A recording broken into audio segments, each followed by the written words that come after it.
Yo guys, alis muna tayo. Wala tayong biyahe ngayon. So walang pang-ulam. Wala tayong pang-ulam. So punta muna ulit tayo dun sa ano natin. Tingin ulit tayo ng kangkong dun sa ano, sa kapatid ko.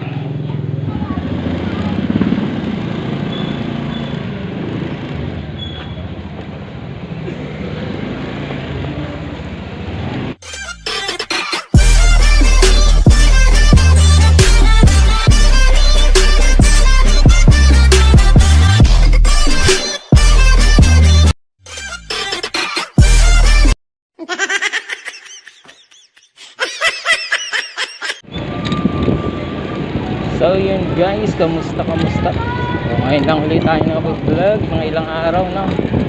So medyo maulan pa rin yung hapon natin, so maambon pa din. So ngayon mga kababayan, no, kamusta po kayo? Lalo na po yung OFW, no. Ingat po kayo lagi dyan, no, sa ibang bansa.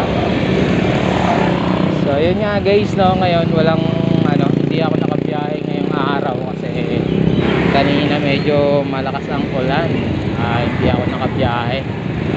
So, ngayon guys, no, pupunta tayo dito sa atin sa kapatid ko. Meron tayong ano, kukunin. Pupunta tayo kasi walang biyahe. So walang pangkain, walang ulam. So hingi tayo ng pang-ulam dito sana sa kapatid ko. Ay, lumakas pa yung ulan, no. Butik, ambon pala. Unang lalagkas boy. Medyo lumakas yung ambon mga kabayan. So andito tayo sa Moriones mga kababayan. Kung nakikita nyo yan, Plasang Moriones. Sana hindi pa nila naaani yung kengkong para makakuha ulit tayo ng pang-ulam natin. Ay yeah. Talagang malakas ang ambon. Malakas-lakas na siya. Lumakas na. Go go go. Biglang lumakas.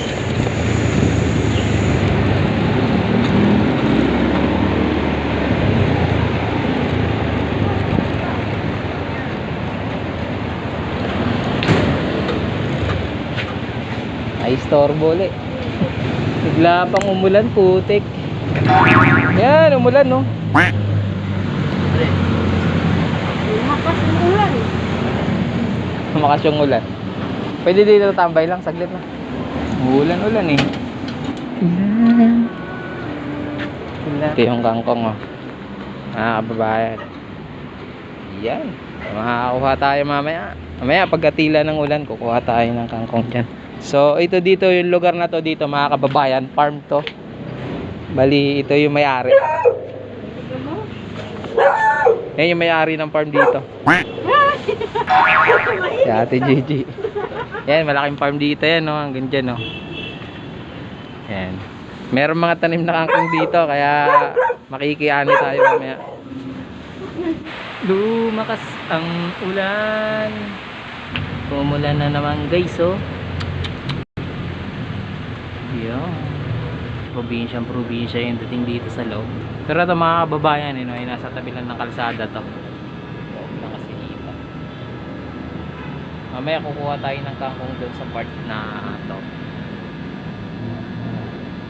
Yan. Yung kangkong. Yan tayo kukuha mamaya. Umuulan pa, so mamaya na lang tayo kukuha mga kababayan. So stay tuned lang, no, mga kababayan.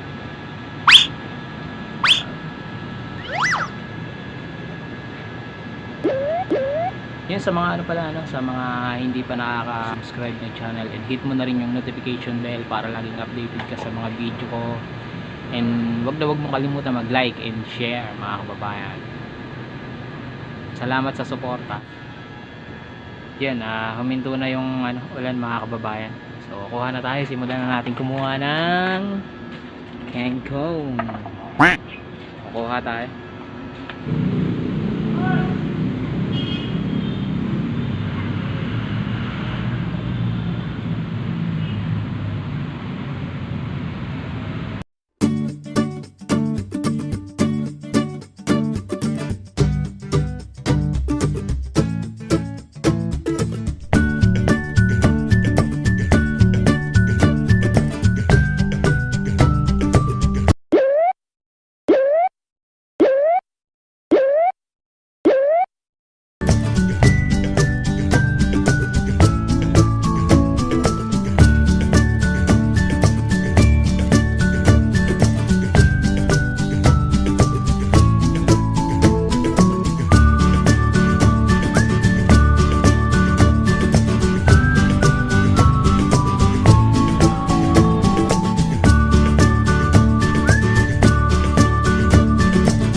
Yan,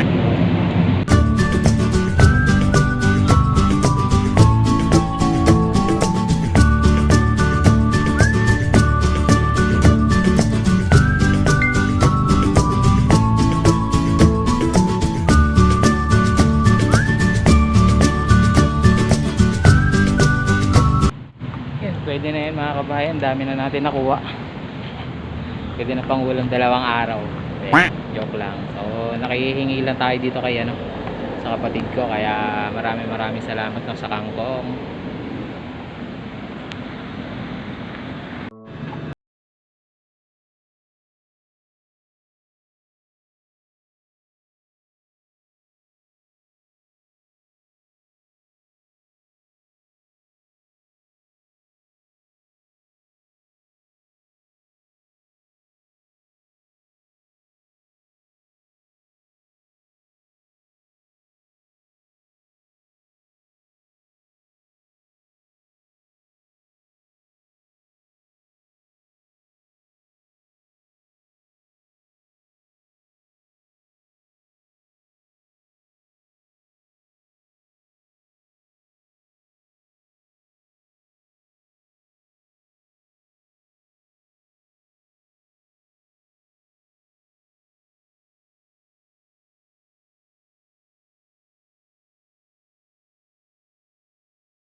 Syempre, nag-harvest tayo sa farm natin.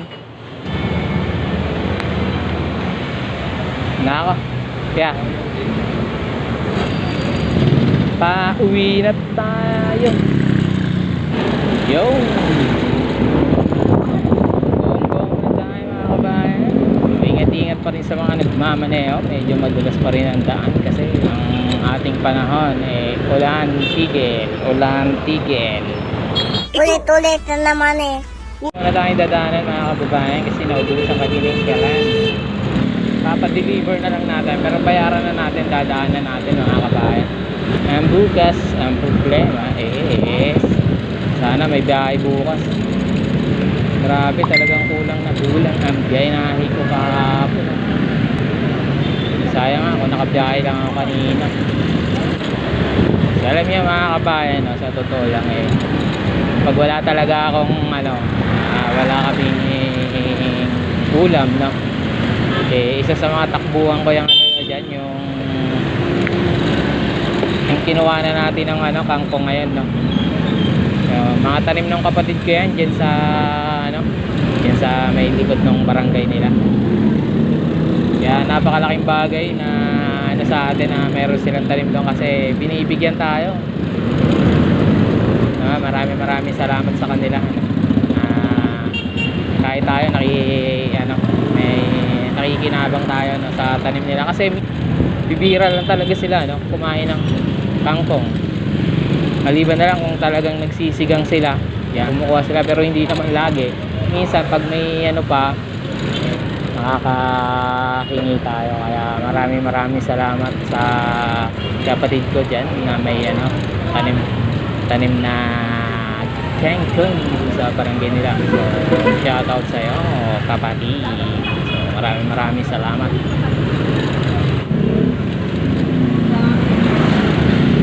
Kaya magkano na super kalan? 5 Pa-deliver na lang, boss.